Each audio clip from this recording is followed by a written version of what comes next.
भारत अकड़ गया है, कह रहा है हम रशिया से तेल खरीदेंगे ही खरीदेंगे। उन्होंने काफी अपनी जो फॉरेन पॉलिसी है उन्होंने किसी से डिक्टेशन ना लेकर और अपनी तरफ से एक कहना चाहिए कि अपनी कंट्री को चलाए। वो कहते हैं आग लगा दी, आग लगा दी, आग लगा दी। उन्होंने भी हमारा अखबार बंद कर दिया। अब हमारे लोग जो है वो ये सोच रहे हैं कि पता नहीं अब ये चल क्या रहा है। इनकी फितरत में शुमार है, इनको 10 थप्पड़ मारो तो बोलेंगे अरे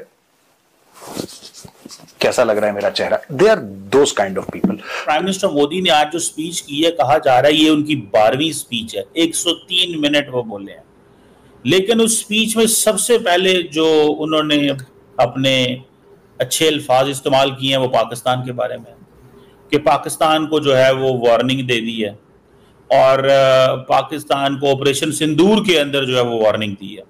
और दूसरा ये है कि सिंदूर चल रहा है और उन्होंने ये भी कह दिया कि सुना है कि अमेरिका को भी जो है वो अलर्ट कर दिया।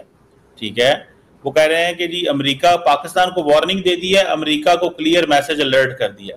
मैडम, आपको नहीं लगता कि मोदी साहब को इस दिन तो मोहब्बत प्यार की बात करनी चाहिए? हमें 15 अगस्त को, 14 अगस्त को एटलीस्ट कौमों को नजदीक करने की बात करनी चाहिए, बजाय कि हम दोबारा वही बातें उठा लें। क्या कहेंगी मैडम? सर, सबसे पहले तो मेरी तरफ से भी तमाम इंडियंस को जो है वो कहना चाहिए कि 15 अगस्त की मुबारकबाद, और इस बात की मुबारकबाद कि उनको हमसे छुटकारा मिला।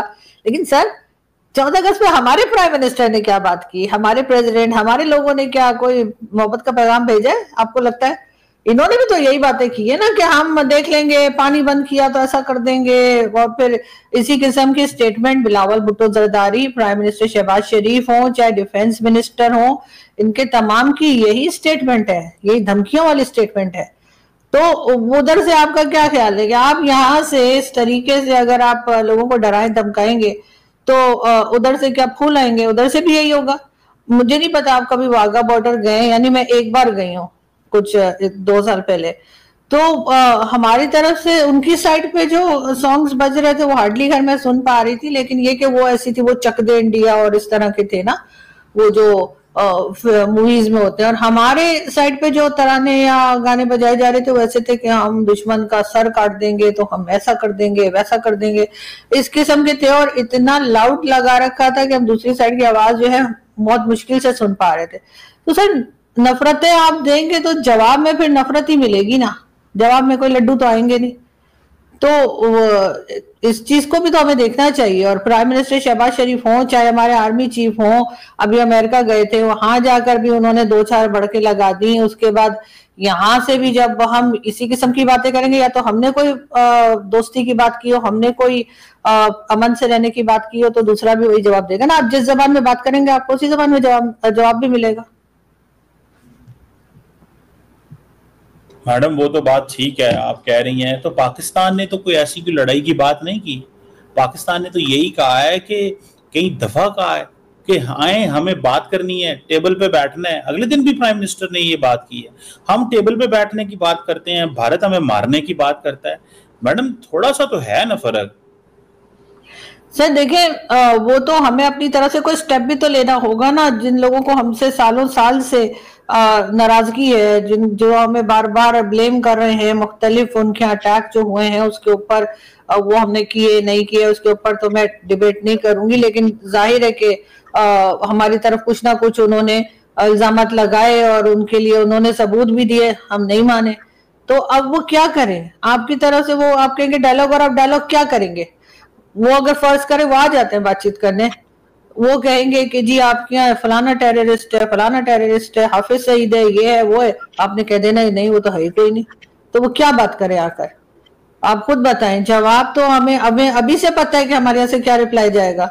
जब वो कहेंगे कि या मसूद अजहर की बात करेंगे, या हाफिज सईद की बात करेंगे, या और जितने नाम लिस्ट में होते हैं उनकी बात करेंगे, दाऊद इब्राहिम वगैरह, हमने तो सबको मना कर देना है कि नहीं वो तो है ही नहीं। कुछ को तो हम कह देंगे कि वो यहाँ पर मौजूद नहीं है, बाकियों को हम कह देंगे कि वो तो टेररिस्ट ही नहीं है, चाहे उनका यूनाइटेड नेशन में भी नाम लिखा हो। तो सर, ऐसे लोगों से बात करके फायदा क्या होगा भारत को?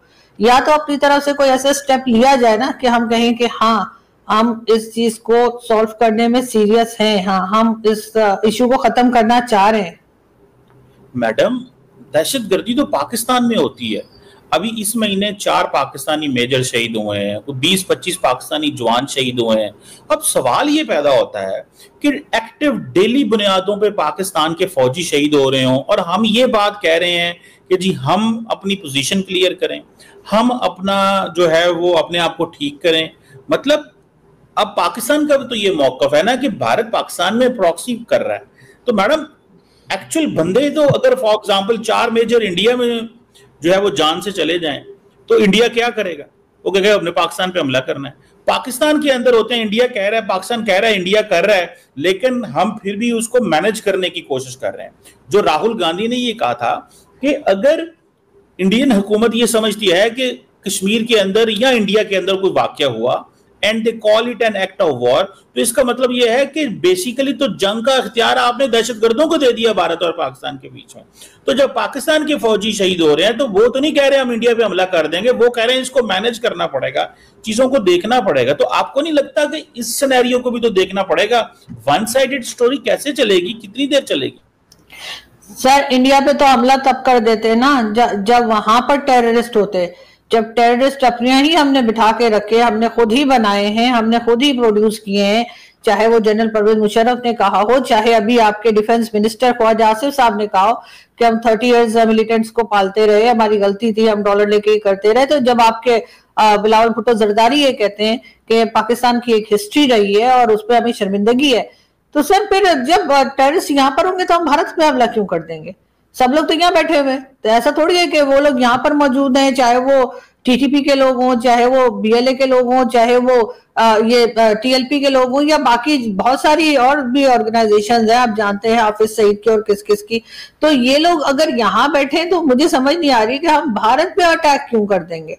ये तो यही है। तो और बाकी हम अगर भुगत रहे तो हम इसीलिए भुगत रहे ना कि हमने इन लोगों को बनाया, हमने ना बनाया होता तो ऐसा ना होता। हमने इनको इस्तेमाल किया कभी फलस्तीन के लिए तो कभी कश्मीर के नाम पर, और कह दिया कि जी ये तो फ्रीडम फाइटर है। अगर हमारे ऊपर आके फट जाता है कोई तो हम कहते हैं ये तो टेररिस्ट है, और अगर दूसरों के पास जाके हमारे लोग ये करते हैं तो हम कहते हैं वो तो फ्रीडम फाइटर है जी, वो तो आजादी की जंग लड़ रहे हैं। तो फिर बलोचिस्तान वाले किस बात की आजादी की जंग लड़ रहे हैं, या वो भी आप उनको भी टेररिस्ट कहेंगे? तो सर ये तो अलग गलत बात है ना कि अपने लिए कुछ और दूसरे के लिए बिल्कुल ही उसका मतलब कुछ और निकाल लेते हैं। नहीं मैडम, आप चले, आपका एक पॉइंट ऑफ व्यू है, लेकिन at the end of the day मुतासर पाकिस्तान है, दहशतगर्दी की जंग पाकिस्तान लड़ रहा है अभी भी। अभी आप मुझे ये बताएं ना, जस्ट एक पॉइंट मैं आपके सामने रखता हूँ। अगले दिन अमेरिका के सेंटकॉम चीफ ने ये पाकिस्तान आए, बल्कि 2 दिन पहले अमेरिका के यूएस स्टेट डिपार्टमेंट का डेलीगेशन आया, भारत अमेरिका और पाकिस्तान का काउंटर टेररिज्म डायलॉग हुआ। कभी अमेरिका ने ये नहीं कहा कि जी पाकिस्तान इंडिया में दहशतगर्दी करा रहा है, ठीक है। मतलब अभी तो जो वो पाकिस्तान की जो दहशतगर्दी की जंग है उसमें सपोर्ट करते हैं। तो आपको नहीं लगता कि जब इतने दुनिया के इतने मुल्क हैं, इंडिया कहता है पाकिस्तान को दहशतगर्द स्टेट करार दो, दुनिया में और भी तो 191-92 मुल्क है ना, वो तो नहीं कहते। तो आपको नहीं लगता कि ये थोड़ी पॉलिटिकल चीज है? अगर कोई ऐसी चीज हो जिसमें लार्जली पूरी दुनिया कह रही हो तो चलो फिर तो भाई ठीक है जी, भारत की बात बंदा मानता है जी, सारी दुनिया कह रही है। तो मैडम मेरा ख्याल है कि at the end of the day बैठना तो पड़ेगा, बात तो करनी पड़ेगी। 15 अगस्त की तवस्सुत से मैं कह रहा हूं कि 15 अगस्त इज अ डे और 14 August is a day way the leaders need to show leadership. जय हिंद दोस्तों, द हिंदी न्यूज में आपका स्वागत है। जैसा कि आपने वीडियो में देखा कि पाकिस्तानी जिहादी कमर चीमा का असली चेहरा, इसके मन में भारत के खिलाफ कितना जहर भरा है, जो हर जगह भारत के खिलाफ बोलता है। लेकिन आज पत्रकार आरजू काजमी ने जिहादी कमर चीमा को आईना दिखाते हुए पाकिस्तान के काले कारनामे को बताया और चीमा का मुंह बंद कर दिया, और चीमा के पास इसके जवाब में कुछ भी नहीं था बोलने के लिए।